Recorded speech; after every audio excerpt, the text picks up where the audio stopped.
Antes de irmos para o último relato, se ainda estiver por aqui, comente o horário que está assistindo. Gosto de saber quem assiste os relatos até o final. Bem, vamos continuar.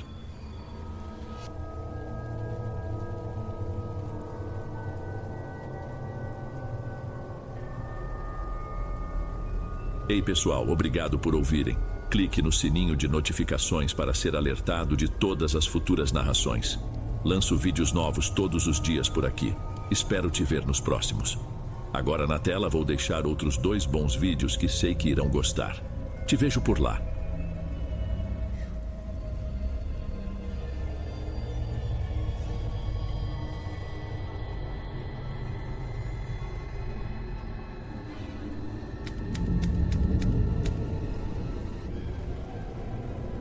Se você entende o que uma pessoa realmente quer, no fundo consegue qualquer coisa dela. Eu aprendi a ler esse mapa muito cedo. Boa noite, Dom. Meu nome é Joyce, e por anos eu vivi de decifrar a solidão de homens que tinham tudo menos alguém que os escutasse de verdade, ou que fingisse escutar. Meu campo de caça era o bar de um hotel 5 estrelas, um aquário de luz baixa e carpete grosso, onde executivos e turistas endinheirados vinham relaxar. Eu não precisava fazer muito. Me movia entre as mesas, servindo um uísque aqui, uma caipirinha especial ali, e apenas observava. Era um jogo de paciência. O olhar que demorava 1 segundo a mais, o jeito que a mão roçava na minha quando entregava o copo. Eram as senhas. Para mim era uma troca. Eles me davam presentes, jantares, viagens. Em troca, eu oferecia uma fantasia perfeita de carinho e admiração. Eu era a garota mais jovem, a confidente, aquela que não julgava a esposa ou os filhos que eles deixavam em casa. E no fundo, eu não achava que estava fazendo nada de errado. Eram eles que vinham até mim, afinal. Eu apenas abria a porta que eles já estavam forçando. Eu tinha o controle, sempre. Até o dia em que Walter entrou naquele bar. Ele não parecia um cliente. Sentou-se num canto, pediu uma água com gás e ficou ali, quieto, apenas olhando o movimento. Não tinha a ansiedade dos casados, nem a arrogância dos que queriam exibir o relógio caro. Havia nele uma calma que, em vez de me dar segurança, me deixou inquieta. Ele era uma porta trancada, e eu não conseguia achar a fechadura. Claro que fui eu quem me aproximei. Puxei conversa com a desculpa de oferecer algo mais forte, mas ele apenas sorriu. Um sorriso contido, que marcava uns pés de galinha discretos no canto dos olhos. Ele tinha uns 35 anos, talvez 40, e uma barba bem feita. Conversamos por horas. Ele me contou que era divorciado, tinha 2 filhos e estava na cidade a trabalho, reestruturando uma empresa. Falava da vida de um jeito direto, sem o drama ou a autocomiseração que eu estava acostumada a ouvir. Naquela noite trocamos números de telefone e, como de costume, acabei no quarto dele. Enquanto ele dormia, fiz o que sempre fazia. Peguei um pouco de dinheiro da carteira dele. Era o meu pagamento por fora. Saí antes do amanhecer, certa de que ele seria apenas mais um nome na minha agenda. Mas Walter continuou me ligando. Não com a insistência pegajosa dos outros, mas com um interesse genuíno. Um convite para jantar, uma mensagem perguntando como tinha sido meu dia. E o pior, ele não se deixava manipular. Se eu tentava o truque de me fazer de difícil, cancelando um encontro em cima da hora, ele não se abalava. Apenas respondia com um "tudo bem, a gente marca outro dia", e ficava por isso mesmo. Não havia súplica, não havia insistência. O poder estava com ele. Isso começou a me enlouquecer aos poucos. Era como tentar abrir uma ostra com as unhas. Quanto mais eu tentava usar minhas ferramentas de sempre, um toque calculado, um olhar promissor, uma pitada de ciúme falso, mais ele parecia imune. Ele me levava a restaurantes ótimos, me ouvia com atenção, mas tudo acontecia nos termos dele. Nós nos víamos quando ele podia, quando ele queria. E eu, pela primeira vez na vida, me vi esperando por uma mensagem, checando o celular a cada 5 minutos. A sensação de controle, o meu chão estava sumindo. Eu odiava aquilo. E por odiar, o queria ainda mais. A gota d'água foi num sábado, uns 2 meses depois de nos conhecermos. Walter me convidou para um jantar, mas não disse que seria com os amigos dele. Chegamos a um restaurante sofisticado, daqueles com toalha de linho na mesa, e logo me vi sentada com mais 2 casais. Eram pessoas do mundo dele, que falavam de mercado financeiro e de viagens para a Europa. Eu era um peixe fora d'água, um enfeite que ele tinha levado para a festa. Ninguém foi grosseiro, mas a indiferença deles machucava. Fui tratada com aquela educação fria que se dá para quem não é do grupo. Naquela noite, a caminho de casa, um silêncio pesado se instalou no carro. Eu vi com clareza o meu lugar na vida dele. Eu era um passatempo, uma diversão para as horas vagas. Aquele pensamento me humilhou de um jeito que dinheiro nenhum podia consertar. Meu ego, a única coisa que eu realmente tinha, estava no chão. Foi uma conhecida do bar que me falou do mago.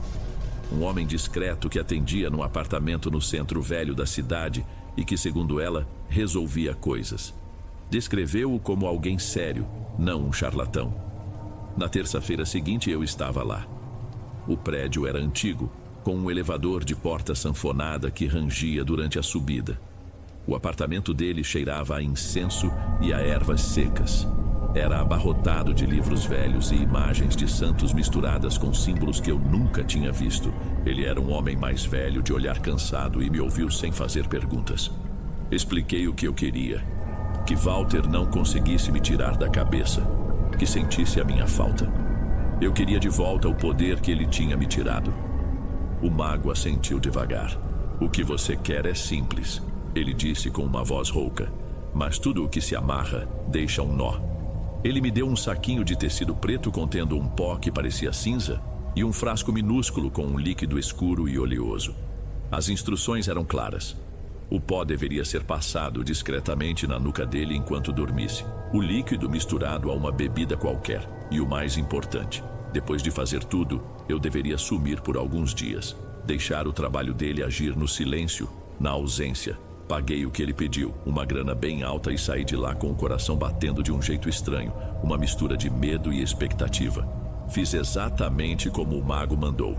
Na quinta-feira, depois de um jantar em que me mostrei especialmente carinhosa, esperei Walter adormecer. Com os dedos trêmulos, passei o pó cinzento na nuca dele. O toque da minha pele na dele foi diferente, pareceu mais frio. No sábado, consegui colocar as gotas do líquido escuro em uma taça de vinho que ele bebia. Ele não notou nada. Depois disso, desapareci. Desliguei o celular e pedi para uma colega me cobrir no bar. Os primeiros 3 dias foram silenciosos. Uma parte de mim, a parte cética, achou que eu tinha jogado dinheiro fora. Mas na noite de terça-feira, liguei o aparelho e a avalanche começou. 27 chamadas perdidas, dezenas de mensagens. No início eram normais. Sumiu? Swinga. Aconteceu alguma coisa? Depois, o tom mudava. Joyce, por favor, me atende. Estou preocupado. Preciso falar com você. Quando finalmente retornei, a voz dele era outra. Havia um desespero ali, uma urgência que me deu um prazer doentio. Ele implorou para me ver. Nos encontramos e ele era um homem diferente. A calma, a segurança, tudo aquilo tinha sumido. Seus olhos me seguiam por todo o lugar. Ele segurava minha mão com força, como se eu fosse fugir a qualquer momento. No começo, eu adorei. Era exatamente o que eu queria. O controle estava de volta, com juros. Mas, com o passar dos dias, a atenção dele começou a me sufocar. Ele me mandava flores no trabalho, presentes caros sem motivo algum, aparecia no meu apartamento sem avisar. As conversas eram sempre sobre nós, sobre o futuro, sobre como ele não conseguia mais se concentrar em nada que não fosse eu. Aquela dependência que antes me parecia uma vitória, passou a me causar um certo nojo. Eu o tratava mal de propósito, só para testar os limites. Dizia coisas cruéis, o humilhava com palavras e depois o trazia de volta com um beijo. E ele aceitava. Aceitava tudo com um olhar de cachorro abandonado. Aquele homem seguro e interessante que me desafiou havia se transformado em um fantoche. E eu, que tanto quis puxar as cordas, agora sentia repulsa pelo espetáculo. A repulsa que eu sentia por ele se misturou a um tipo de raiva. Eu o culpava pela sua própria fraqueza, por ter se tornado aquela figura patética que me seguia para todo lado. Eu não queria mais só o controle, eu queria que ele sofresse. Queria que a minha ausência fosse uma dor física, que o pensamento de mim o consumisse a ponto de ele não conseguir mais viver. Foi com essa ideia na cabeça que voltei ao apartamento do Centro Velho. Dessa vez o lugar parecia mais escuro e o cheiro de incenso estava mais forte, quase enjoativo. O mago me olhou como se já me esperasse. Não precisei dizer muito. Você voltou pelo resto do nó, ele disse sem me olhar diretamente, enquanto acendia uma vela preta de sebo. Expliquei o que desejava. Queria uma obsessão total, um trabalho que o amarrasse a mim de tal forma que nenhuma outra mulher pudesse sequer entrar no seu campo de visão. Queria que ele se sentisse desesperado, que sua mente fosse uma prisão com uma única imagem na parede, a minha. Ele me ouviu e quando terminei foi até um armário de madeira escura e tirou de lá uma pequena caixa. Dentro, havia uma agulha de osso e uma figura humana tosca, feita de um material que parecia argila escura e fios de cabelo. Para um trabalho dessa força não bastam pós e líquidos, precisa de um elo de sangue. O seu, ele disse com a voz grave, me estendendo a agulha. É o que vai selar o vínculo. Meu coração deu um salto, mas eu não hesitei. Furei a ponta do meu polegar e deixei 3 gotas de sangue caírem sobre a figura de argila. O sangue escuro foi absorvido quase que instantaneamente pela superfície porosa. Enquanto fazia isso, ele começou a entoar palavras numa língua que eu não compreendia, um som que vinha do fundo da garganta e parecia fazer o ar do cômodo tremer. Ele enrolou um fio de cabelo meu na cabeça do boneco e o guardou na caixa. Quando me entregou a caixa, sua mão ossuda tocou a minha e seu toque era gelado. Ele me olhou nos olhos pela primeira vez. Entenda uma coisa, menina. Tudo o que você amarra a ele, amarra a si mesma. A corrente tem 2 pontas. Naquele momento, suas palavras não fizeram muito sentido. Eu só conseguia pensar no poder que aquela caixinha continha. Paguei o dobro do que havia pago da primeira vez e saí de lá sentindo uma empolgação estranha, quase doentia, a certeza de que Walter agora era inteiramente meu. O efeito não foi imediato, foi como uma febre que sobe devagar.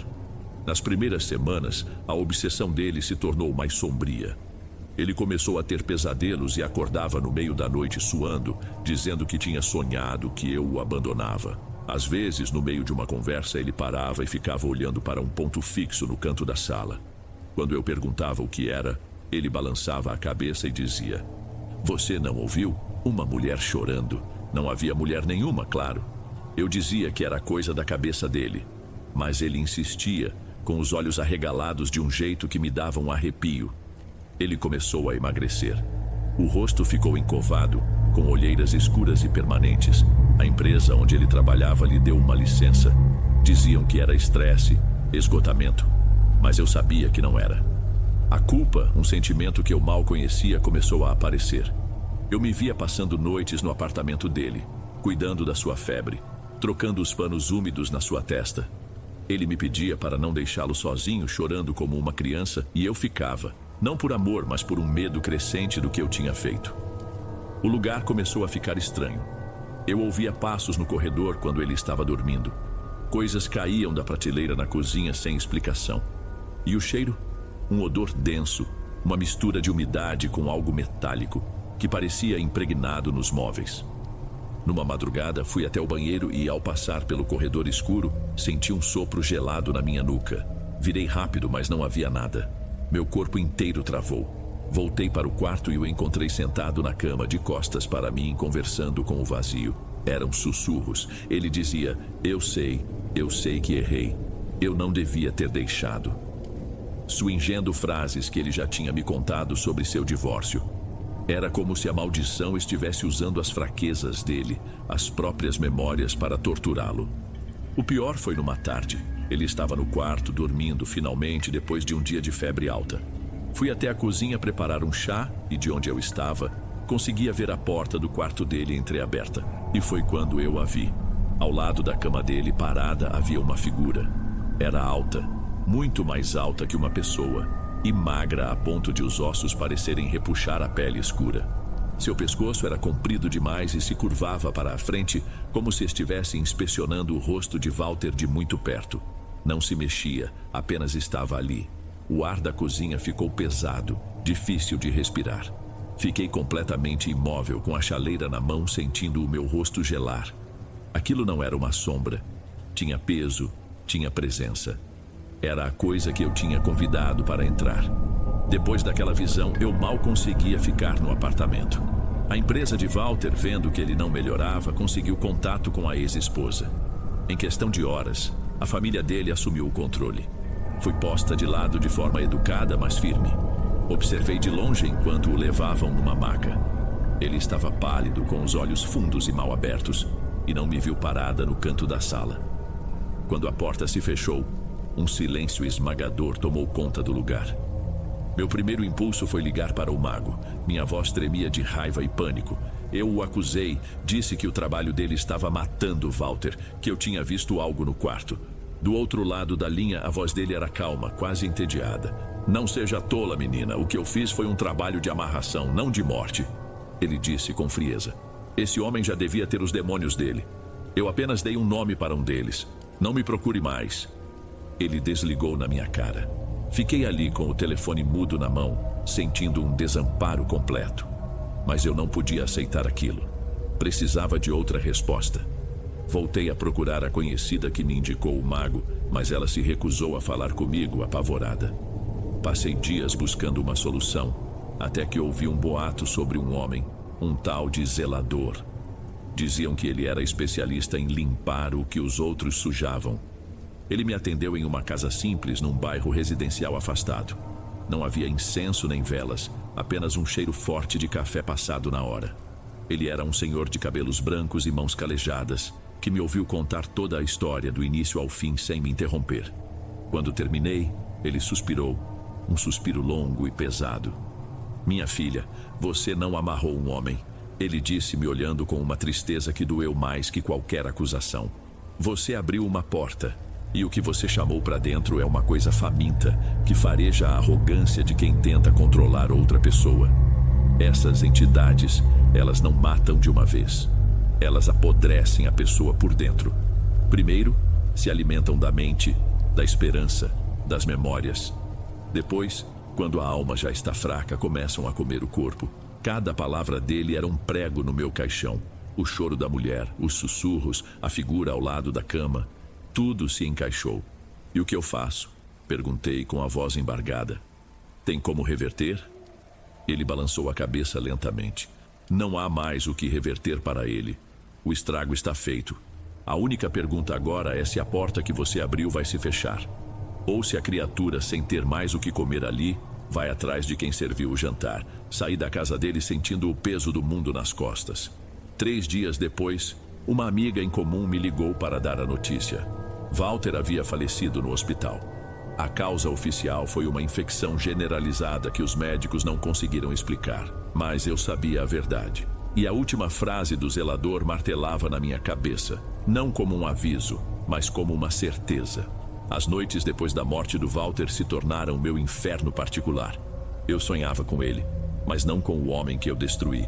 Sonhava com o Walter do início, aquele do sorriso contido e do olhar tranquilo. Acordava chorando com uma dor no peito que era quase física, um arrependimento tão pesado que me impedia de respirar. E no escuro do meu quarto eu sabia que não estava sozinha. Começou como uma mancha escura no canto do olho, uma sombra que se desfazia assim que eu me virava para encará-la. Depois, passei a ouvir sussurros, tão baixos que pareciam vir de dentro da minha própria cabeça. Eram fragmentos de conversas que tive com ele, as coisas cruéis que eu disse, repetidas em um eco zombeteiro. Há mais ou menos um mês as coisas pioraram.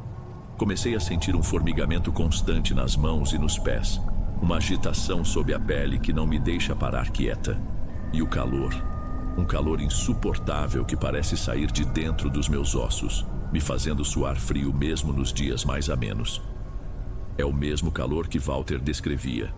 A mesma sensação de estar sendo cozida por dentro. Na semana passada, acordei no meio da noite com um peso sobre meu peito, tão forte que eu não conseguia puxar o ar. Abri os olhos em pânico e por um segundo eu juro que vi a mesma figura alta e esguia parada aos pés da minha cama, a cabeça longa inclinada me observando no escuro. Gritei e ela se dissipou como fumaça. Não tenho mais dúvidas. A porta que eu abri nunca se fechou. A criatura estava apenas esperando o seu prato principal esfriar para poder começar um novo banquete. Eu não sei quanto tempo me resta. Sinto minhas forças indo embora a cada dia e o espelho tem se tornado meu maior inimigo. Ontem à noite, depois de um acesso de tosse, fui lavar o rosto no banheiro. A luz fraca piscava um pouco. Quando levantei a cabeça e olhei para o meu reflexo, não fui eu quem vi de volta. Por um segundo que pareceu não ter fim, vi o rosto de Walter. Magro, pálido, com os olhos fundos e sem vida, me encarando de volta de dentro da minha própria pele. Ele não parecia zangado. Parecia vazio. Como uma casa abandonada. Como eu me sinto agora. A corrente, afinal, sempre teve duas pontas. E a minha está ficando cada vez mais curta.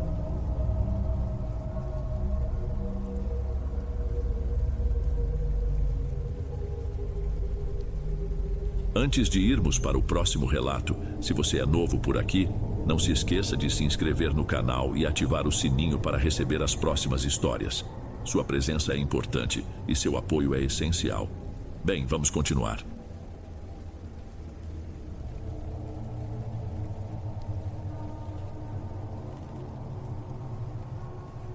Se estiver gostando dos relatos, não se esqueça de já deixar o seu like, ele é muito importante. Bem, vamos continuar.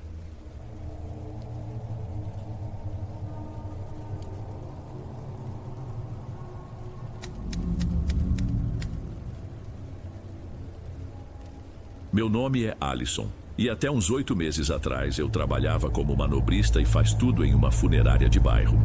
Daquelas que ocupam um sobrado antigo, espremido entre uma padaria e uma loja de materiais de construção. Era um serviço que pagava as contas, ou quase. Naquela época, a saúde da minha mãe tinha piorado muito, e o dinheiro mal dava para os remédios, quanto mais para o resto. Eu vivia fazendo conta, esticando cada centavo. Aquele dia tinha sido como qualquer outro. Lavei os carros, ajudei a descarregar um lote de caixões novos, troquei uma lâmpada no corredor da Capela 2. O turno da noite era sempre mais arrastado, e por volta das 7 só restavam eu e o encarregado, o seu Fábio. Foi quando o rabecão chegou, trazendo o último serviço do dia. Não era um procedimento padrão. Geralmente o corpo ia para a preparação, era vestido, maquiado, mas esse não. Ele veio direto do instituto, já dentro de um daqueles sacos pretos grossos, e a ordem era uma só, caixão e lacre, sem velório de corpo presente. Seu Fábio, um homem que já devia ter visto de tudo naquela vida, parecia mais cansado que o normal. Alisson, esse aqui não tem conversa, é direto para dentro e fechar. Ele me falou isso enquanto supervisionava os rapazes do rabecão. A família exigiu, o estado do corpo não permite visitação. Eu assenti com a cabeça, sem fazer perguntas, não era da minha conta, mas vi quando fecharam a tampa. Não foi só o clique das travas. Eles passaram uma fita industrial grossa, prateada, em toda a junção. 2 voltas. Era um caixão simples de madeira escura, mas com aquela fita parecia mais um container de carga perigosa. A mensagem era clara. O que estava ali dentro não era para ser visto por ninguém. Nunca mais. Colocamos o caixão na capela principal, a maior que tínhamos. Era um exagero, considerando que pouca gente viria. Foram arrumadas as coroas de flores que a família mandou entregar mais cedo. Ligamos o ar-condicionado e deixamos a mesinha do café pronta com a garrafa térmica cheia e um pacote de biscoitos de polvilho. Um velório fantasma, esperando por seus convidados. A viúva chegou por volta das 9 da noite, sozinha. Chamaremos ela de Jaqueline. Era uma mulher de uns 50 e poucos anos, magra, com o cabelo grisalho preso num coque apertado. Usava um vestido simples de um azul tão escuro que parecia preto. O que me chamou a atenção foi que ela não chorava. Não tinha o rosto inchado, nem os olhos vermelhos. Tinha uma calma que não combinava com a situação. Ela entrou, agradeceu com um aceno de cabeça e se sentou numa cadeira ao lado do caixão. E lá ficou, por 1, 2, 3 horas, imóvel. Eu passava pelo corredor e espiava pela porta entreaberta. Era sempre a mesma cena. A sala vazia, iluminada por aquela luz fria, e a mulher sentada, olhando para a caixa de madeira lacrada. Depois da meia-noite, seu Fábio foi para casa e eu fiquei responsável por fechar tudo mais tarde. Fui até a copa para ver se a garrafa de café precisava de reposição. Quando voltei e passei em frente à capela principal, algo estava diferente. A porta estava um pouco mais aberta. e não havia ninguém sentado. Por um segundo pensei que ela tivesse ido embora. Dei 2 passos para dentro da sala só para ter certeza. E foi quando a vi. A Jaqueline. Ela não tinha ido embora. Estava de pé, mas não no chão. Estava em cima de uma das cadeiras de veludo, aquelas com o encosto alto. Tinha os braços caídos ao lado do corpo e o rosto virado para cima, na direção de um dos cantos escuros do teto. Ela não se mexia, só olhava. Os olhos dela pareciam seguir alguma coisa que só ela enxergava lá em cima, num ponto onde não havia nada além de gesso e poeira. A boca entreaberta, e quase não dava para notar que ela respirava. Ela nem piscou quando eu entrei. Foi como se eu fosse invisível, ou como se eu simplesmente não importasse. Eu travei. Não sabia o que fazer, o que pensar. O luto afeta as pessoas de formas estranhas, eu sei, mas aquilo era outra coisa. Recuei devagar, sem fazer barulho, e voltei para a minha salinha perto da garagem. Decidi que o café podia esperar. Passei a hora seguinte tentando me ocupar com qualquer coisa que me mantivesse longe do corredor principal.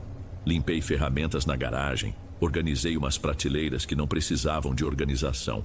Meu cérebro ficava procurando uma explicação lógica. Talvez a mulher estivesse em choque, talvez tivesse tomado um calmante forte demais. Eu queria acreditar nisso. Foi quase às 2 da manhã que as coisas ficaram ainda mais estranhas.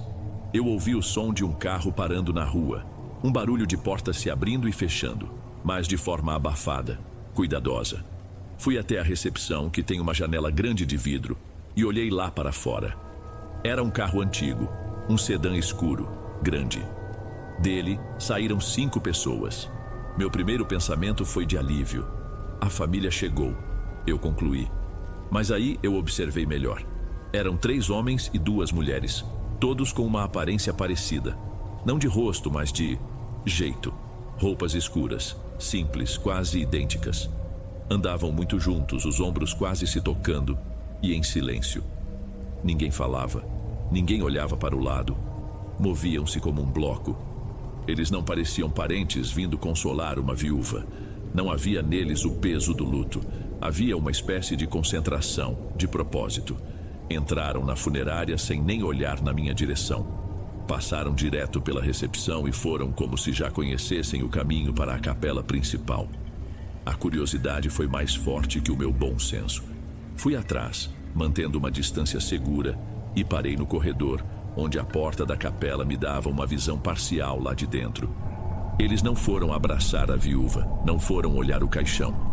Eles entraram e se posicionaram no fundo da sala, um ao lado do outro, formando uma fileira, e ficaram ali, parados, em silêncio absoluto, todos olhando na mesma direção, para a viúva, para a Jaqueline, que continuava de pé em cima da cadeira, como uma estátua, ainda encarando aquele ponto invisível no teto.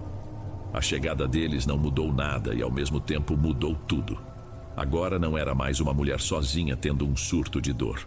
Era um grupo que parecia entender perfeitamente o que estava acontecendo, participando daquela vigília bizarra. O ar na sala ficou pesado, como se alguma coisa estivesse para acontecer. E pela primeira vez naquela noite, eu senti que não deveria estar ali. Eu me tranquei na edícula dos fundos, que servia de garagem e almoxarifado, e decidi que não sairia mais. Que se danasse o café, a água, a arrumação. Meu turno acabava às 7 da manhã. Faltavam umas 5 horas, eu ia ficar ali quieto e esperar o dia clarear. Mas, claro, as coisas não são tão simples. Por volta das 3:30 eu precisei usar o banheiro que ficava no fim do corredor principal.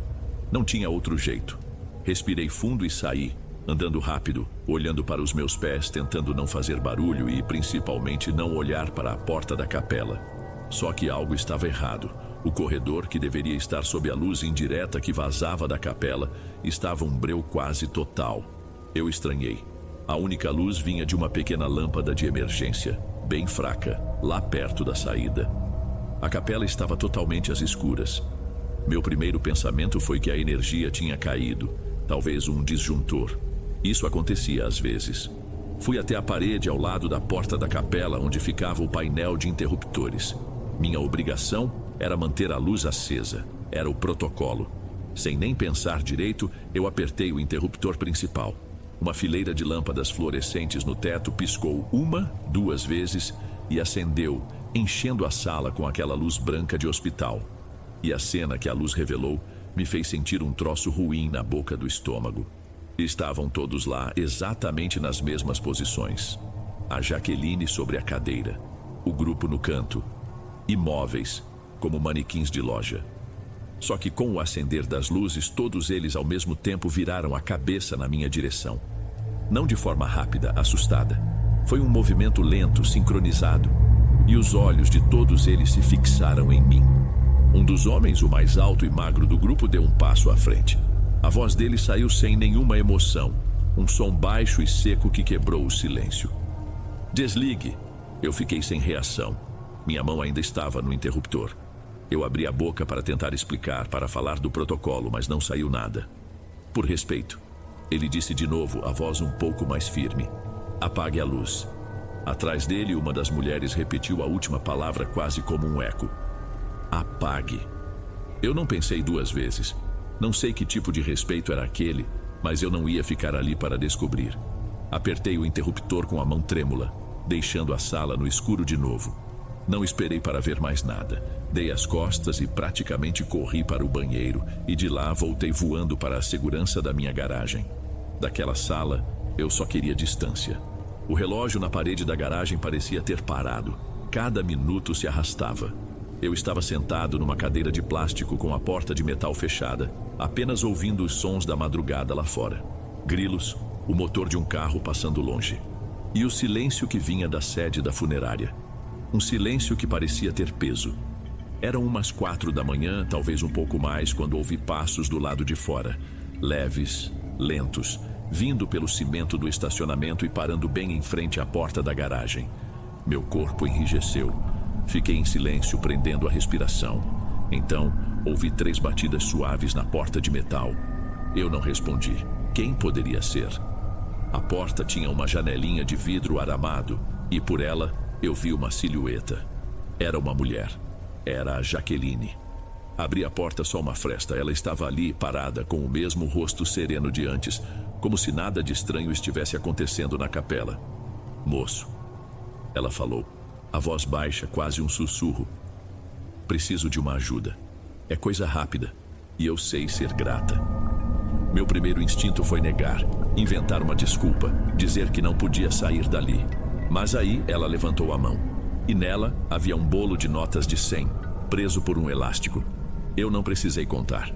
Bati o olho e soube que ali tinha mais do que eu ganhava em 2 meses de trabalho duro. Vi naquelas notas os remédios da minha mãe, as contas pagas, um respiro que eu não tinha há anos. E todo o medo, toda a estranheza ficou em segundo plano. A necessidade gritou mais alto. Eu me senti um lixo por isso, mas foi a verdade. Do que a senhora precisa? Perguntei, a voz saindo mais rouca do que eu esperava. Ela não respondeu, apenas fez um gesto com a cabeça me chamando para segui-la. Ela não me levou para a capela. Contornamos o prédio e entramos por uma porta lateral que dava para uma antiga sala de preparação que quase não usávamos mais. E no chão, no centro da sala, estavam 3 sacos. Eram enormes, feitos daquele plástico preto industrial, o mais resistente que existe. Estavam cheios, estufados e fechados com a mesma fita prateada que usaram para lacrar o caixão. Tinha um cheiro estranho no ar. Não era um cheiro de coisa estragada, era diferente. Um cheiro de terra úmida, de ferro e de algo mais. Algo que não consegui identificar.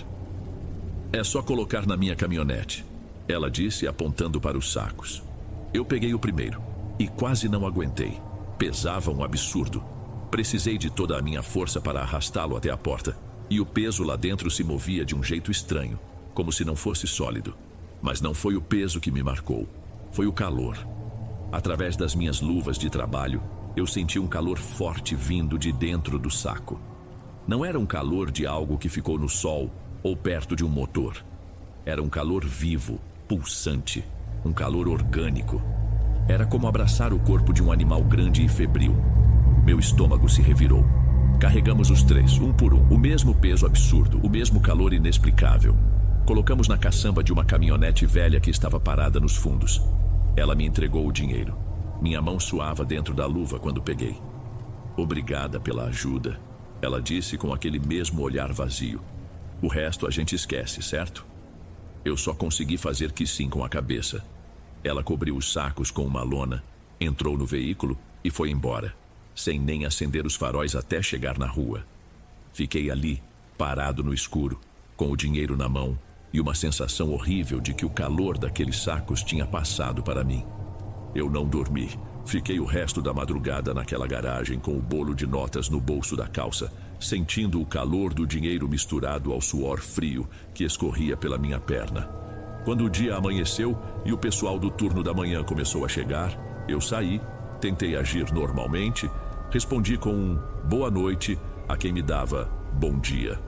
Eu me sentia sujo, um ator num palco, representando o papel do funcionário cansado depois de um plantão tranquilo. Às 8 em ponto, a equipe da cremação chegou. O procedimento era simples: levar o caixão da capela para o carro funerário e de lá para o crematório. Seu Fábio, já de volta e com uma cara amarrada de poucas horas de sono, me chamou para ajudar. Alisson, vem cá, você e o Miguel levem esse aqui para fora. Fomos eu e o Miguel, um rapaz forte que sempre fazia piada sobre precisar de mais gente para os serviços mais pesados. Nós nos posicionamos, um em cada ponta do caixão. Eu me preparei para o peso que eu sabia que não existia. Flexionei os joelhos, segurei as alças com firmeza, fiz uma cara de esforço. No 3, Miguel disse: 1, 2, 3. Nós levantamos. E o caixão subiu tão rápido e tão leve que Miguel se desequilibrou para trás, quase caindo. Ué, ele disse com os olhos arregalados. Que diabo é isso? Não pesa nada. Ele largou a ponta dele no chão com um baque oco. Seu Fábio veio correndo da recepção, atraído pelo barulho. Que bagunça é essa? Cuidado com isso. Seu Fábio tá vazio. Miguel falou. A voz dele era de puro espanto. Juro pro senhor, tá leve igual uma caixa de papelão. Ignorando todos os protocolos, seu Fábio rasgou a fita prateada com raiva e forçou as travas. A tampa se abriu. Dentro, só o forro de cetim branco, manchado por uma umidade escura que parecia óleo. O silêncio que se fez na sala foi pesado, denso. A confusão que se seguiu foi enorme. Chamaram por telefone os funcionários que tinham lacrado o caixão. Eles juraram que o corpo estava lá e que tinham um vídeo de protocolo como prova. Fomos todos para a salinha da administração para ver a gravação. O vídeo era claro. Mostrava eles colocando o saco preto dentro da urna e selando tudo. Foi aí que a moça da limpeza, que estava quieta num canto, falou: tem uma mancha no chão da capela. Começa perto de onde estava o caixão e vai até o corredor. Corremos para ver. Era uma linha de gotejamento, uma substância escura e espessa que formava um rastro que fazia curvas pelo piso, saindo da capela, atravessando o corredor e terminando na porta lateral, aquela que dava para os fundos. Voltamos para as câmeras de segurança e lá estava. Às 4h13 da madrugada, a gravação mostrava a viúva, a Jaqueline, saindo pela porta lateral. Ela empurrava um daqueles carrinhos de limpeza e de alguma forma havia conseguido colocar em cima dele um volume grande coberto por um lençol. Meu coração parou. A câmera do corredor a pegou, mas eu sabia que a do estacionamento era um modelo antigo que mal cobria a entrada dos carros, deixando toda a área dos fundos num ponto cego. O exato local onde eu a ajudei. Eles ficaram ali, olhando a imagem congelada na tela, tentando entender o que tinha acontecido. E eu estava no meio deles, um fantasma, o único que sabia a verdade, sentindo o calor do dinheiro no meu bolso e um frio que não vinha de fora. A gerência da funerária fez o que qualquer empresa faria. Tentou abafar o caso.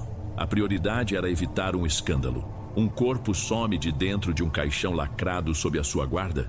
Isso acabaria com a reputação do lugar. Seu Fábio nos reuniu na manhã seguinte, a mim e aos outros 2 funcionários que viram o caixão vazio.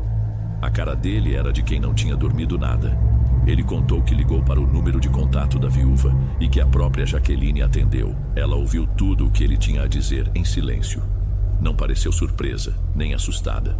Quando ele terminou de falar, ela respondeu com uma frieza que, segundo seu Fábio, era de arrepiar. Ela disse que se a funerária a importunasse mais uma vez com o que ela chamou de essas histórias, ela os processaria por danos morais e assédio. E desligou. Depois disso, a ordem era para esquecer o assunto. O que aconteceu naquela noite, morre naquela noite. Esquecer. Fingir que nunca aconteceu. Para todos os efeitos, o serviço tinha sido concluído com sucesso. Era o nosso emprego que estava em jogo. A vida parecia ter voltado ao normal. Por uns 3 dias eu quase me convenci de que tudo tinha sido um pesadelo. Mas aí, na sexta-feira, chegou um envelope na recepção. Um envelope pardo, sem remetente, entregue por um motoboy. Dentro, uma quantia alta em dinheiro e um bilhete simples, com uma caligrafia elegante. Um agradecimento à equipe pelo profissionalismo. Seu Fábio chamou a mim, ao Miguel e à moça da limpeza na sala dele. Colocou o dinheiro na mesa. Isso chegou hoje. Ele disse sem nos olhar nos olhos: vou dividir entre os que estavam de plantão. Considerem um bônus pelo estresse. E lembrem-se do que conversamos. Ele separou as notas e me estendeu a minha parte. Minhas mãos tremiam um pouco quando peguei. Eu já tinha o dinheiro que ela me deu, escondido no fundo de uma gaveta em casa. E agora estava recebendo mais. Um segundo pagamento. Era a assinatura final no meu contrato de silêncio. Eu não podia recusar, claro. Seria o mesmo que me confessar. Agradeci com a voz baixa e enfiei as notas no bolso. Elas se juntaram ao maço que já estava lá. Saí da sala sentindo o peso daquele dinheiro contra a minha coxa. Era o dinheiro para os remédios da minha mãe, para o aluguel atrasado, mas não parecia uma solução, parecia o pagamento pelo meu silêncio.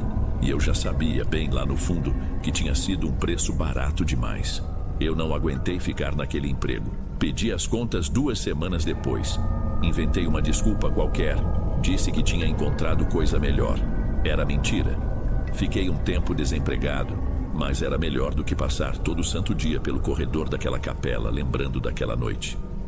O dinheiro? Eu usei cada centavo com o tratamento da minha mãe. Ajudou de verdade.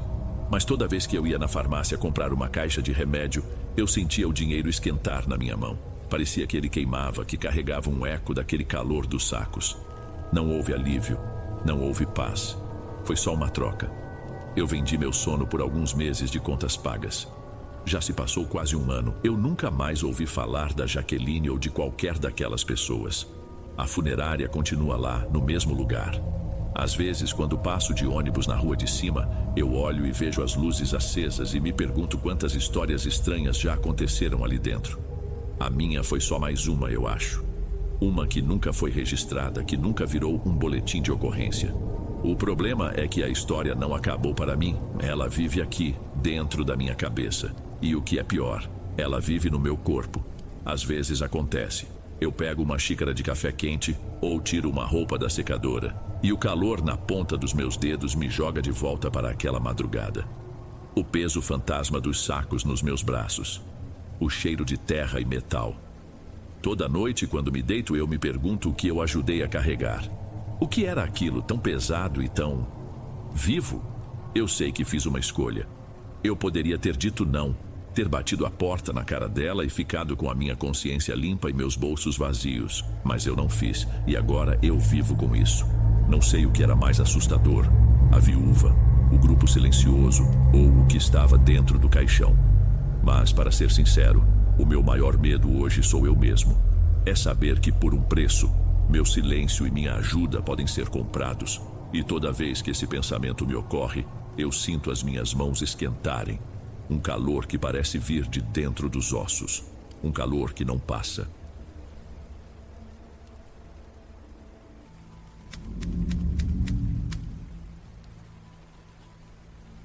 Meu nome é Eliseu.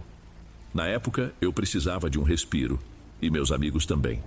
Igor e Júlia, que estavam naquela fase de decidir se o namoro ia para frente ou não. Ariadne, que vivia imersa em livros e parecia conversar mais com personagens do que com pessoas reais. E Anita. Ela foi a mais animada de todos, a primeira a topar. O lugar era um desses pontos que você só acha em blogs de gente que curte trilha de verdade. Uma área de mata alta, com araucárias que passavam da névoa constante. Levamos quase 5 horas para chegar lá, as 2 últimas num caminho de terra que castigou a suspensão do carro. Mas quando chegamos, a vista era incrível. Um silêncio pesado, quase físico. Foi só quando comecei a montar a minha barraca que notei algo diferente. O silêncio não era paz, era ausência. Não tinha som de bicho, de inseto, nem mesmo o barulho do vento passando pelas folhas. O ar era parado, denso. Lembro de olhar para Anita e perguntar se ela não achava aquilo esquisito. Ela só deu de ombros, sorrindo. É que a gente não está acostumado com calmaria de verdade, ela disse. Tentei acreditar naquilo. Eu queria acreditar. A responsabilidade de ter arrastado todo mundo para aquele fim de mundo já começava a me cutucar. E qualquer coisa estranha era minha culpa. A noite caiu rápido, como sempre acontece no meio do mato. A gente tinha acendido uma churrasqueira pequena, daquelas portáteis, e o cheiro de linguiça assando era a única coisa normal ali. O Igor tentava, sem sucesso, achar algum sinal de rádio num aparelho de pilha, mas só saía chiado. Estávamos nós 5, sentados em troncos, e a escuridão ao redor da luz do fogo era total. Foi a Ariadne quem viu primeiro. Ela parou de falar no meio de uma frase e ficou olhando para cima, por entre a copa das árvores. Gente, o que é aquilo? A voz dela saiu baixa, curiosa. Seguimos o olhar dela. No começo pareciam estrelas, mas eram luzes demais, e elas se moviam, não como aviões, com um trajeto reto e previsível. Elas se moviam de um jeito estranho. Deslizavam pelo céu escuro, paravam de repente, piscavam em sincronia e traçavam linhas retas que se desfaziam em seguida. As luzes se moviam de um jeito silencioso e preciso demais, quase mecânico. E não dava para parar de olhar. Devem ser drones, eu disse mais rápido do que o necessário. A explicação pulou da minha boca antes mesmo que eu pudesse pensar se fazia sentido. Nesse instante começou o som. Não era alto, mas entrava em tudo. Uma espécie de canto com várias camadas de tons que subiam e desciam, e dava para sentir nos ossos. Vinha do chão, do céu, de dentro da minha cabeça. Era a coisa mais estranha que eu já tinha ouvido. Júlia se encolheu, abraçando os próprios joelhos, o rosto pálido sob a luz do fogo. Igor ficou de pé, olhando para todos os lados como se procurasse a origem do barulho. Que frequência é essa? Ariadne sussurrou, fechando os olhos. Ela parecia estar sentindo aquilo, não só ouvindo. Mas a Anita, ela estava parada de pé, com o rosto virado para o céu. Ela tinha um leve sorriso nos lábios. Ela não parecia assustada. Parecia que estava reconhecendo uma música que não ouvia há muito tempo. Então, do nada, tudo parou. As luzes se apagaram. O canto sumiu. O silêncio que voltou era 1000 vezes pior que o anterior. Era um silêncio que dava a certeza de que a gente não estava sozinho ali. Ninguém disse nada. A minha desculpa sobre os drones soava ridícula agora, até para mim. Ninguém se mexeu por um bom tempo. A linguiça na grelha começou a esturricar, soltando uma fumaça com cheiro de queimado, e foi esse cheiro que nos trouxe de volta. Igor foi rápido em tirar a comida do fogo, mas o clima tinha azedado de vez. A gente tentou conversar sobre outras coisas, trabalho, faculdade, qualquer assunto normal que fizesse a gente se sentir no mundo de verdade de novo, mas as palavras saíam forçadas. Cada um de nós, em silêncio, olhava para a escuridão ao redor da fogueira, esperando que as luzes ou o canto voltassem. Depois de um tempo, a fogueira começou a baixar. As chamas minguaram, deixando só as brasas alaranjadas. Vou pegar mais lenha, Anita anunciou se levantando de repente. Sua voz soou normal demais, quase animada. Espera, eu vou com você, eu disse já me movendo. Não precisa, Eliseu, é só ali. Ela apontou com a cabeça para a linha das árvores, pegou uma das lanternas e, antes que eu pudesse insistir, entrou no mato. A luz da lanterna dela cortou a escuridão e depois sumiu. Ficamos ali, esperando. O papo morreu de vez. Eu não conseguia tirar os olhos do ponto exato onde ela tinha desaparecido. 1 minuto se passou. 5. Dezembro. Comecei a bater os dedos na minha perna. Quanto tempo leva para catar uns galhos secos? Ela tá demorando muito, Júlia falou, e a voz dela era um fio, trêmula. Foi o que bastou. Peguei minha própria lanterna e me levantei. Fiquem aqui, eu vou atrás dela. Mal dei um passo no mato e a escuridão já era total. O ar parecia mais frio longe do fogo. As folhas secas no chão faziam um barulho enorme a cada passo que eu dava. Chamei o nome dela uma vez e o som da minha voz não foi longe, pareceu morrer ali. Andei mais um pouco, varrendo a escuridão com a luz da lanterna. E então eu vi. A lanterna dela estava no chão, caída de lado, o facho de luz iluminando o tronco de uma araucária. Me aproximei devagar. Meu estômago estava se revirando. No tronco da árvore, na altura do meu peito, havia marcas. Não eram arranhões de bicho. Eram linhas finas e precisas, formando um padrão geométrico, quase como um pedaço de uma placa de circuito. Parecia ter sido queimado na casca. O cheiro de ozônio era fraco, mas inconfundível. Um grito da Júlia vindo do acampamento me fez dar um pulo. Corri de volta, tropeçando em raízes, o coração batendo na garganta. Quando cheguei na clareira, ofegante, eles estavam todos olhando para a Anita. Ela estava parada na beira da mata, do lado oposto de onde tinha entrado, limpando a terra da calça como se nada tivesse acontecido. Onde você estava? A gente ficou preocupado. Minha voz saiu mais agressiva do que eu queria. Ela ergueu o rosto e seus olhos demoraram um instante para focar em mim, como se estivesse despertando. Ué, eu fui pegar lenha, me distraí por uns 5 minutos, só isso. Igor olhou para o relógio no pulso. Anita, são 2h15 da manhã. Você saiu daqui faz mais de 40 minutos. Ela riu, um riso sem graça. Impossível. Meu relógio... Ela levantou o braço para olhar o próprio pulso e parou. O relógio dela estava parado. Marcava 1h32. Exatamente a hora em que ela tinha se levantado para ir buscar a lenha. Ninguém dormiu naquela noite. Nem tentamos. Ficamos sentados ao redor das brasas, que agora pareciam minúsculas e inúteis contra a escuridão. Anita se enrolou num cobertor e não falou mais nada. Ela apenas olhava para o fogo, piscando devagar. De vez em quando eu a via esfregar o antebraço, discretamente, como se sentisse uma coceira ou uma dor. O resto de nós trocava olhares assustados. Nenhuma teoria parecia plausível, e o silêncio era preenchido pela imaginação de cada um. Quando os primeiros raios de sol fracos e cinzentos finalmente atravessaram a névoa, a sensação de alívio que eu esperava não veio.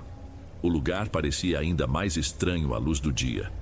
Anita se queixou de dor de cabeça e disse que sentia um zumbido fininho no ouvido. É como aquele som de antes, só que bem longe. Ela murmurou, a voz pastosa de cansaço.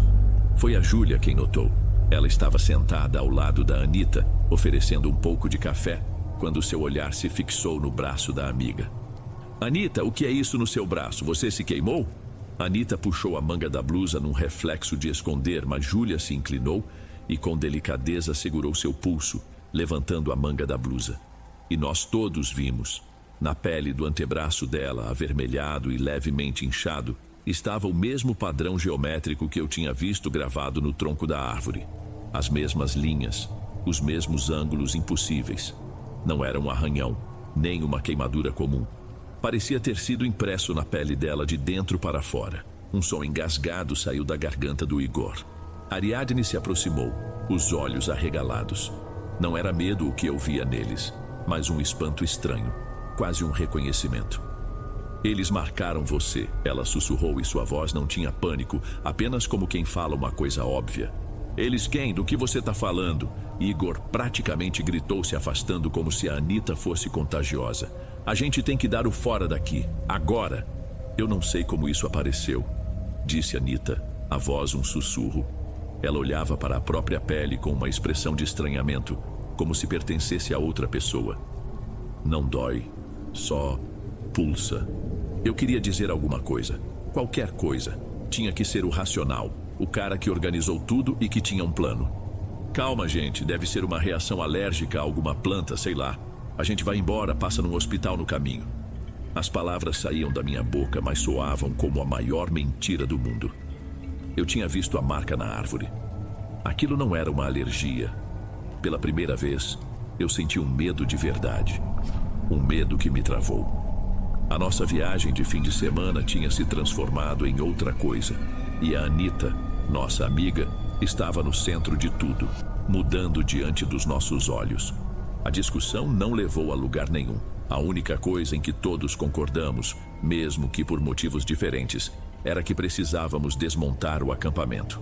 O pânico do Igor era contagiante, e em menos de 5 minutos estávamos enfiando tudo de qualquer jeito dentro das mochilas. Um movimento frenético, como se a pressa fosse adiantar alguma coisa. Eu só queria ouvir o barulho do motor do carro e ver aquela mata pelo retrovisor. Foi aí que tudo começou a dar mais errado. O rádio de pilha do Igor, que antes só chiava, agora estava mudo. completamente morto. Fui pegar meu celular para usar a lanterna e ajudar a iluminar dentro da barraca, mas a tela não acendeu. Tentei de novo, nada. A bateria que eu tinha carregado por completo antes de sair de casa estava esgotada. O meu também, disse Júlia, mostrando o aparelho. Um por um testamos os nossos, todos mortos. A bússola, Igor murmurou, remexendo no bolso da calça. Ele tirou uma bússola antiga, daquelas que nunca falham. Colocou-a na palma da mão. A agulha vermelha não apontava para o norte. Ela girava sem parar em alta velocidade como um ponteiro de relógio enlouquecido. Eu fiquei sem ar. Estávamos perdidos, incomunicáveis e sem nenhuma referência. A sensação de isolamento era total, esmagadora. A gente tem que ir por ali. A voz de Anita cortou o silêncio. Ela não apontava na direção da estrada de terra pela qual chegamos. Apontava para o lado oposto, para uma parte ainda mais densa da mata. Você ficou maluca, Anita? O carro está para lá. Igor retrucou, a voz esganiçada. Tem algo que vocês precisam ver. Ela insistiu com uma calma assustadora. Seus olhos estavam fixos num ponto por entre as árvores. Ela não estava convidando, estava informando. E por alguma razão que não consigo explicar, nós a seguimos. Talvez fosse o medo de deixá-la ir sozinha. Talvez uma parte de nós precisasse de uma resposta, por mais terrível que fosse. Ela andou na frente, se movendo com uma certeza que não era dela. E nos levou até uma clareira que não estava em nenhum mapa. O lugar era um círculo quase perfeito, com uns 15 metros de diâmetro. Do lado de fora, a mata era viva, verde e úmida. Dentro do círculo, tudo estava morto. A grama era cinza e quebradiça, estalando sob nossos pés. O solo estava rachado, seco, e saía um calor fraco dali, como se o sol do meio-dia tivesse ficado preso ali. Não havia cheiro de queimado, apenas o mesmo odor metálico de ozônio que senti perto da árvore marcada. Anita parou no centro exato do círculo e olhou para nós. Ali, de pé naquela grama morta, com o olhar vazio da nossa amiga sobre nós, eu entendi. Entendi que as regras do mundo que eu conhecia não se aplicavam mais. Não havia explicação lógica. Havia apenas aquilo, e nós tínhamos tropeçado bem no meio do território dele. A gente recuou da clareira como se tivesse visto uma assombração. Ninguém correu, mas era uma caminhada rápida, tensa, cada um olhando por cima do ombro. De volta ao acampamento, a confusão começou de vez. Igor e Júlia jogaram as últimas coisas nas mochilas, falando que iam tentar achar a estrada a pé, seguindo a lógica do sol, qualquer coisa. Era um plano suicida e eles sabiam, mas o medo era tanto que a lógica já tinha ido embora. Ariadne tentava acalmá-los, dizendo que a gente não podia se separar, que era a pior coisa a se fazer. A discussão esquentou, com vozes alteradas e acusações voando para todos os lados. E no meio de tudo isso, a Anita. Ela se sentou num tronco um pouco afastada, pegou um graveto e começou a desenhar na terra. Eram os mesmos padrões, as mesmas linhas da árvore, do braço dela. Ela desenhava com uma concentração absoluta, como se estivesse executando uma tarefa muito importante. Foi então que eu ouvi. No começo era tão baixo que pensei ser o vento, mas o ar continuava parado. Um murmúrio, um zumbido melódico. Aproximei-me um pouco e gelei na hora. O som estava vindo dela. Anita estava cantarolando. Era um fragmento daquele canto que tínhamos ouvido na noite anterior. A mesma frequência estranha, a mesma melodia que não parecia ter sido feita por uma garganta humana. O som que estava lá fora agora estava dentro dela. Para com isso, Anita! Igor gritou, indo até ela e segurando seus ombros. Ele a chacoalhou com força. Para com esse barulho? O que está acontecendo com você? Ela levantou a cabeça devagar. O olhar dela passou por Igor, por Júlia, que chorava baixo, por Ariadne, que pedia para ele soltá-la, e então pousou em mim. E eu juro, a pessoa que me olhou de volta através dos olhos da minha amiga não era ela. Havia uma inteligência ali, antiga e fria, uma ausência total de pânico. Ela não nos via como amigos, mas como interferência. Está quase na hora, ela disse. A voz dela era um sopro calmo, mas o canto continuava, baixo e constante, como uma vibração vinda do fundo do seu peito. A sintonia está quase perfeita. Aquilo quebrou o Igor. Ela não é mais a Anita, ele berrou, o rosto transfigurado de pavor enquanto se afastava. Sair daqui, agora! A gente deixa ela e vai. Não, a gente não pode abandonar ela, gritou Júlia em meio às lágrimas. Você não tá vendo? Não é mais ela, olha pra ela! A briga explodiu, uma gritaria desesperada de gente no limite, cada um tentando não enlouquecer. E eu fiquei ali, parado, olhando para a Anita. Ela tinha voltado a desenhar na terra, completamente indiferente aos nossos gritos enquanto o sol começava a descer no horizonte, ameaçando nos jogar na escuridão mais uma vez. O grito do Igor foi cortado no meio. Não porque ele parou, mas porque um som muito mais alto cobriu o grito dele. O canto voltou, mas não era só a Anita, e não era distante.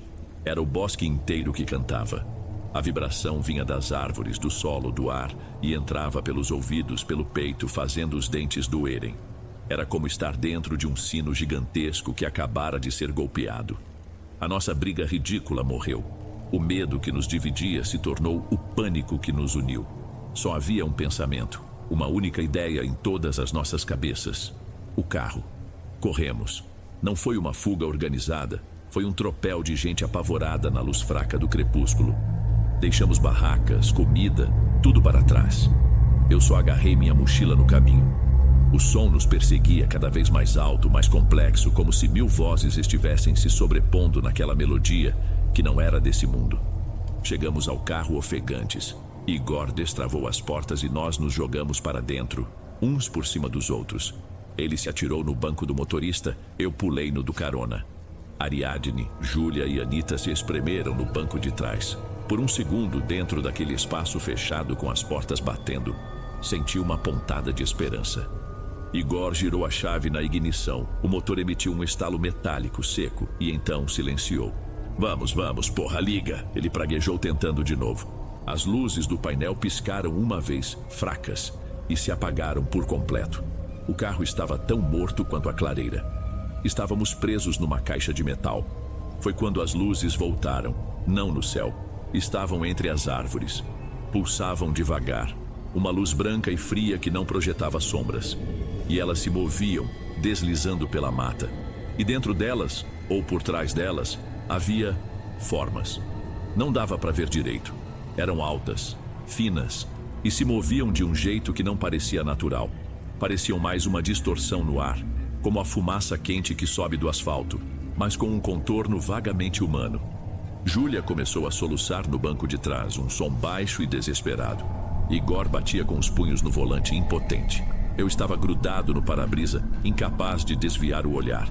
E a Anita, ela estava com o rosto colado no vidro da janela, observando aquelas coisas se aproximarem. E ela sorria.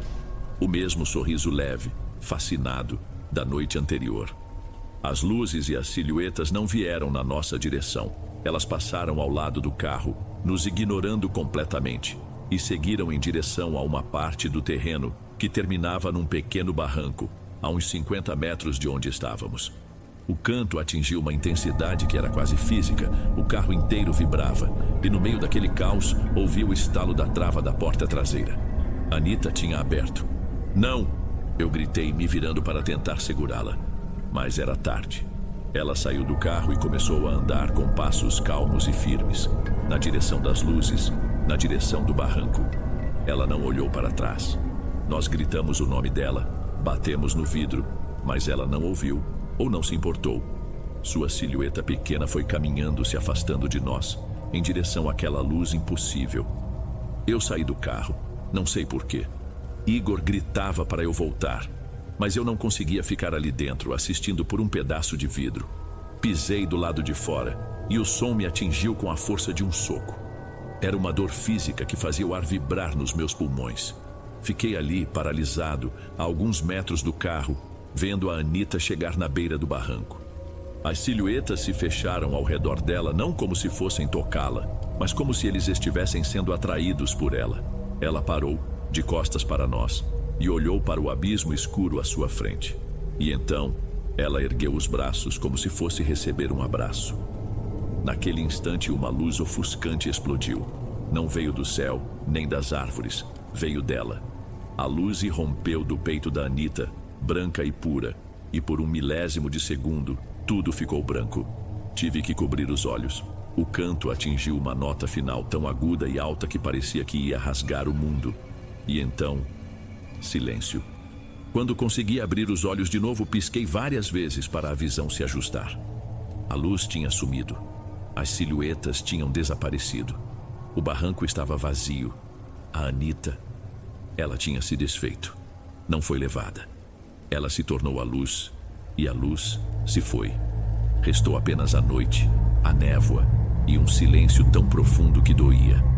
Fiquei de joelhos na terra, sem entender, sem conseguir processar. Atrás de mim, ouvi o som de um motor tossindo e em seguida ligando. As luzes do painel do carro tinham voltado.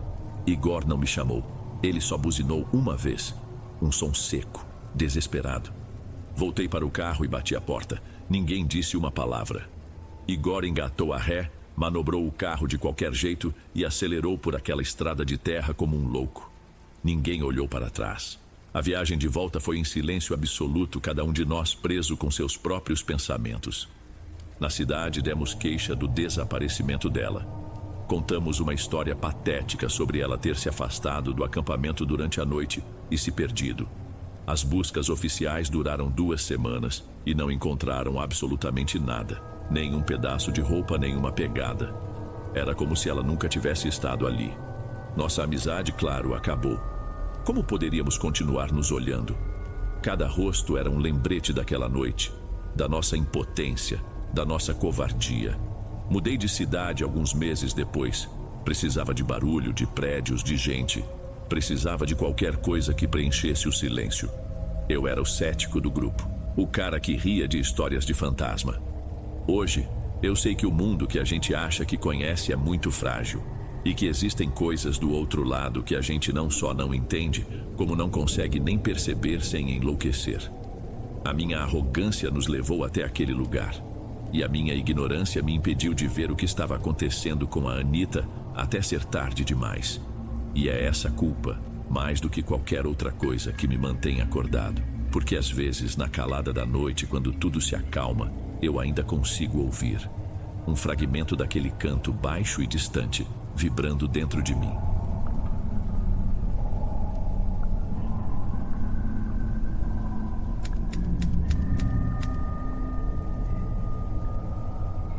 Tem gente que parece que já nasce com a vida do avesso, com o destino rabiscado de qualquer jeito numa folha de caderno. Eu não sei explicar direito, mas é como se você visse os sinais desde cedo, sabe? Na rua onde eu cresci, o Raul era um desses. E o fim da linha dele foi uma coisa que até hoje eu custo a entender. Meu nome é Johnny. O que vou contar aconteceu uns 8 anos atrás. Naquela época eu ainda morava com minha mãe, num bairro desses com um monte de sobrados geminados, onde o muro dos fundos é baixo e a vida do vizinho corre solta no seu quintal. A casa do Raul era colada na nossa. Por anos, a gente dividiu tudo. Bola de gude que caía no terreno dele, pipa que enroscava na minha antena, o cheiro do feijão que a mãe dele temperava e que invadia a nossa cozinha na hora do almoço. Fomos amigos daqueles de dividir suco no mesmo copo e passar a tarde inteira na rua até o joelho sangrar. Mas a gente cresce e as escolhas começam a pesar mais que qualquer amizade. Enquanto eu me enfiava nos livros para tentar alguma coisa, o Raul descobriu os atalhos.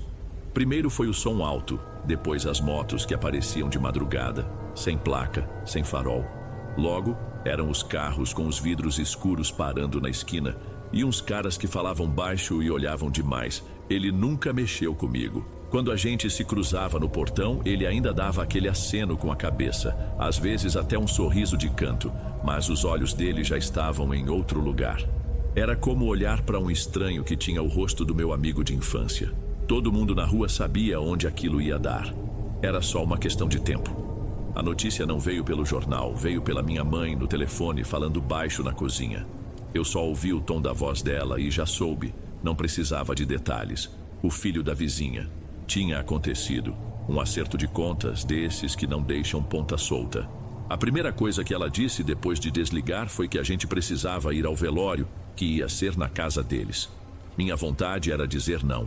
O que eu ia fazer lá? Olhar para os pais dele? Encarar os amigos que o levaram para aquele buraco? Mas aí uma coisa esquisita tomou conta de mim. Não era só pela minha mãe, por uma obrigação de vizinhança. Eu precisava ver como a história terminava. Talvez para dar um último adeus para o garoto que ele foi, ou só para ter certeza de que eu tinha escapado daquele fim. Eu precisava ir. Mal sabia que estava indo em direção a algo que ia ficar na minha cabeça para sempre. A gente foi no começo da noite. O dia tinha sido abafado, quente e o ar continuava pesado, parado. Nem precisava andar muito, era só atravessar a rua. Já na calçada dava para ver o movimento. Tinham estendido uma lona azul amarrada no muro e no portão para proteger da garoa fina que tinha começado a cair. Embaixo, um monte de cadeiras de plástico brancas, daquelas de bar, espalhadas sem muita ordem. Alguns homens fumavam encostados nos carros falando baixo. A música que costumava vazar da casa do Raul, sempre alta, tinha sido trocada por umas rezas gravadas, saindo de uma caixinha de som barulhenta em cima de uma mesa. A coisa toda era estranha, deslocada. Minha mãe segurou no meu braço quando a gente entrou. O choque foi imediato. A casa deles, por dentro, não parecia em nada com o resto do bairro. Era como se eles quisessem provar alguma coisa. O chão era de uma cerâmica vermelha tão encerada que o reflexo das lâmpadas amareladas do teto criava manchas de luz no piso. Um sofá enorme coberto por uma manta tomava quase toda a parede. E na frente, uma televisão gigante estava ligada num programa de auditório, mas sem som. O ar lá dentro era grosso, uma mistura do cheiro forte de café fresco com o perfume um pouco doce demais das coroas de flores baratas encostadas na parede e alguma outra coisa, um fundo de umidade de pano guardado. A sala estava cheia. A mãe do Raul nos abraçou, o rosto inchado, mas ela não chorava. Só agradecia a presença com a voz rouca.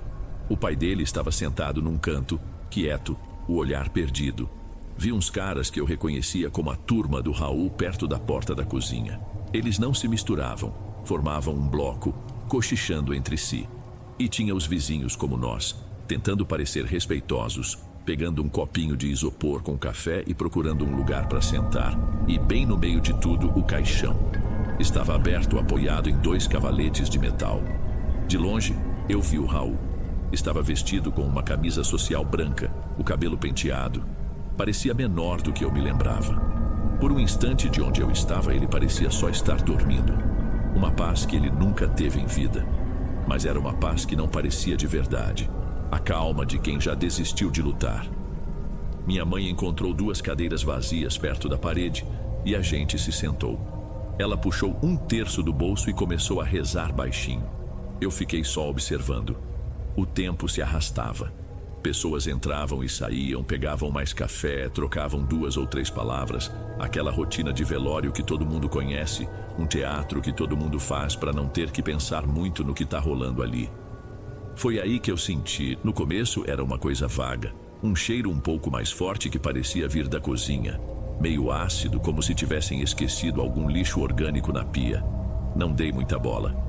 Num lugar cheio, com gente entrando e saindo, os cheiros se misturam. Olhei em volta e vi uma senhora se abanando com um folheto de propaganda. Um homem perto da porta franziu o nariz discretamente. Ninguém falou nada, mas dava para ver que não era só eu. Só que a coisa não passava. Pelo contrário, a cada minuto parecia que o cheiro ficava mais forte. Deixou de ser um incômodo para virar a coisa principal ali dentro. Um odor denso, adocicado e ao mesmo tempo podre, que grudava no céu da boca, no fundo da garganta. O perfume das flores agora só piorava a situação, criando uma mistura enjoativa que revirava o estômago. As desculpas que a minha cabeça criava começaram a sumir. Não era o lixo, não era um cano entupido. O cheiro vinha claramente do meio da sala. As conversas foram diminuindo. Aquelas conversas baixinhas foram sumindo, substituídas por um silêncio pesado, constrangedor. Ninguém mais olhava para os lados, para a cozinha ou para a porta da rua. Os olhos de todo mundo, como se fossem um ímã, começaram a virar para o caixão. Era uma certeza silenciosa, compartilhada por todos ali. O som da reza gravada na caixinha de som parecia agora uma piada de mau gosto. Foi quando uma tia do Raul, uma senhora mais velha que estava sentada na primeira fila, levou um lenço ao nariz e falou, com a voz trêmula mais alta o suficiente para todo mundo ouvir. Meu Deus, é o corpo. A frase ficou no ar, pesada, igual ao cheiro. Ninguém respondeu, ninguém se mexeu. Apenas o silêncio e o olhar coletivo fixo no defunto. Eu olhava para o rosto do Raul, tão sereno debaixo da luz amarelada, e não conseguia fazer a conexão. Como era possível?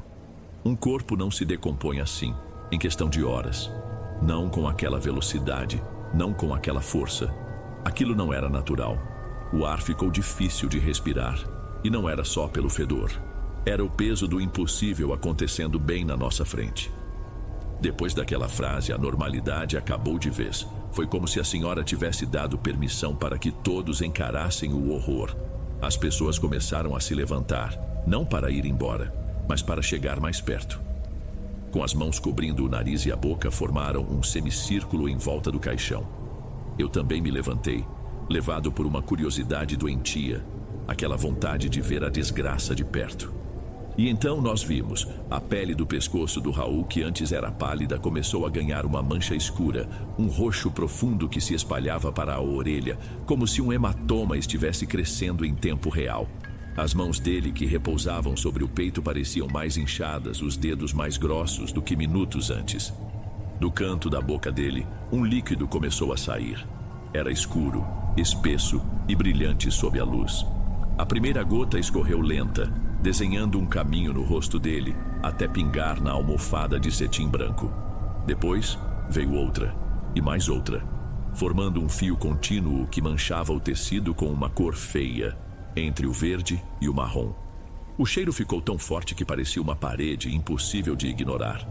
Foi quando um estalo úmido e baixo veio de dentro do caixão. A mandíbula do Raul cedeu. A boca dele se abriu de repente num ângulo torto e que não era normal, revelando gengivas que pareciam pretas e dentes manchados. Da garganta aberta, escapou um som baixo, um borbulhar constante, como se algo estivesse fervendo lentamente lá dentro. A cena toda parecia uma alucinação. A pele das bochechas dele começou a perder a firmeza, a se soltar em pequenas dobras, revelando uma camada de tecido úmido por baixo, que brilhava como carne viva. Estava apodrecendo de um jeito que não existe. O que a natureza leva dias, semanas para fazer, estava acontecendo na nossa frente, sob os nossos olhos. A gente via a cor da pele mudar, as texturas se alterarem, como se alguma coisa estivesse comendo o corpo dele por dentro. As moscas apareceram, não sei de onde, mas de repente elas estavam ali. Dezenas delas, zumbindo de forma agressiva em volta do rosto, pousando nos lábios abertos, andando sobre as mãos inchadas. As pessoas recuavam um passo, mas ninguém conseguia parar de olhar. Estávamos todos presos naquela visão. E foi nesse silêncio absoluto, quebrado apenas pelo zumbido dos insetos, que o corpo se mexeu. Foi um espasmo, um puxão violento nos ombros que fez a cabeça dele se erguer por uns 2 centímetros da almofada e depois cair de volta com um barulho oco. Um grito curto escapou de alguém no fundo da sala, depois nada. Só o silêncio aterrorizado de 20 pessoas vendo o que não deveriam ver. A quietude que se seguiu ao espasmo foi a coisa mais horrível que eu já vivi. Era um silêncio grosso, pesado, cheio do medo de dezenas de pessoas respirando o mesmo ar podre. Ninguém corria, ninguém gritava mais. Estávamos todos paralisados, olhando para o corpo do Raul como se ele pudesse se levantar a qualquer momento. Foi quando uma voz baixa, mas firme, cortou a tensão. Veio de um canto da sala. Era o seu Evaldo, um morador antigo da rua, um senhor magrinho que todo mundo conhecia. Ele estava sempre de chapéu e sandália, e diziam que suas rezas e chás de erva curavam desde dor de dente até quebranto. Ele não se levantou, apenas balançou a cabeça devagar, o olhar fixo no caixão, e falou, como se estivesse explicando uma coisa óbvia. O corpo é só a casca. Quando a pessoa faz acordo para ter a vida que não merece, a alma fica empenhada. Um homem perto dele virou e perguntou sussurrando: "Acordo com quem, seu Evaldo?"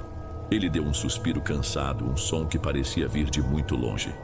"Com quem não tem nome pra gente dizer em voz alta. É uma dívida com o outro lado. Na hora que o coração para, eles vêm cobrar. E a cobrança não é bonita de se ver. A matéria não aguenta." As palavras dele não soaram como uma superstição maluca. Naquele ambiente, diante daquela cena impossível, a explicação dele era a única coisa que fazia algum sentido. Ninguém duvidou. Eu vi minha mãe se benzendo de novo, os lábios se movendo sem som. Naquele instante, a imagem do Raul na minha cabeça mudou. Lembrei das conversas antigas, das vezes que ele ria e dizia que faria qualquer coisa para sair daquela vida, que venderia a alma se fosse preciso, uma piada de adolescente que agora soava como a assinatura de um contrato. O horror ganhou um nome. Não era só um corpo se desfazendo, era uma cobrança, um acerto de contas de uma ordem muito, muito pior do que a que tirou a vida dele. As palavras do seu Evaldo transformaram o medo em algo pior, pavor. Agora, a gente não olhava mais para o corpo de um vizinho, de um amigo de infância. A gente olhava para a prova de uma maldição, o corpo de alguém com a alma sendo arrancada à força. Ficou ainda mais difícil respirar, e cada segundo de silêncio parecia que a tensão foi aumentando até não dar mais. E a ruptura veio. O corpo do Raul começou a inchar. Foi rápido, visível a olho nu. A camisa branca, antes folgada, esticou-se sobre o peito e o abdômen. Os botões pareciam prestes a estourar. O rosto dele perdeu as feições, a pele se esticando, ficando lustrosa e fina como papel de seda molhado. As veias escuras saltaram no pescoço e na testa, formando um desenho horrível. Um som novo começou, um gorgolejar baixo e contínuo que vinha do fundo do peito dele, acompanhado de um assobio fino que saía pela boca aberta, como se uma panela de pressão estivesse liberando o vapor aos poucos. Todos recuaram mais um passo, um movimento instintivo coletivo. A gente sentia que o pior ainda estava por vir. E veio. Não foi uma explosão, foi uma coisa mais nojenta, mais de dentro. Um estalo alto e úmido, vindo da barriga dele, o som de um saco de couro cheio de líquido se rasgando. O tecido da camisa cedeu e um rasgo se abriu. O que aconteceu em seguida foi um fim completo da realidade. O cheiro. Meu Deus, o cheiro. Ele mudou na mesma hora. Não era mais podridão. Era um cheiro forte de amônia e enxofre que batia na cara. Uma acidez que queimava as narinas e fazia os olhos arderem. Era um cheiro que não pertencia a este mundo. Do rasgo na camisa e também da boca, do nariz, dos ouvidos, o líquido escuro começou a jorrar. Não era mais um fio, era uma torrente. Uma massa espessa, esverdeada, cheia de bolhas, que transbordou pelas laterais do caixão, encharcando as flores, o cetim, tudo. Aquele foi o fim. O pavor que estava contido explodiu na sala. A mãe do Raul soltou um uivo, um som que não era de tristeza, era de bicho apavorado. Alguém vomitou no canto. A paralisia se desfez e virou pânico. Foi um salve-se quem puder, gente correndo, se atropelando para chegar na porta, cadeiras voando. Uma mulher caiu no chão e foi pisoteada antes de conseguirem levantá-la. Minha mãe me agarrou pelo braço com uma força que eu não sabia que ela tinha e nos arrastou para trás, contra a parede, nos tirando do caminho da debandada. No meio do caos, meus olhos continuavam presos na cena. A madeira clara e barata do caixão não estava aguentando. Ela escurecia rapidamente, encharcada pela substância. Vi uma das laterais começar a envergar, a madeira se desfazendo como papelão molhado. A nojeira não estava mais lá dentro. Ia vazar. E o caixão cedeu. Não foi com um estrondo, mas com um som úmido de madeira podre se partindo. A lateral que estava envergada se abriu e a torrente que estava contida ali dentro se derramou sobre o piso encerado. Foi a cena mais surreal que eu poderia imaginar. Uma massa escura e oleosa, que não parecia mais ter nada de humano, começou a se espalhar pela sala.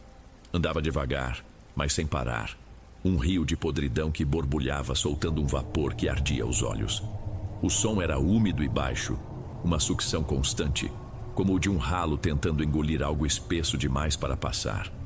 O pai do Raul, num ato de puro desespero, pegou uma das coroas de flores e a jogou sobre a poça que se formava, como se aquilo pudesse conter a maré.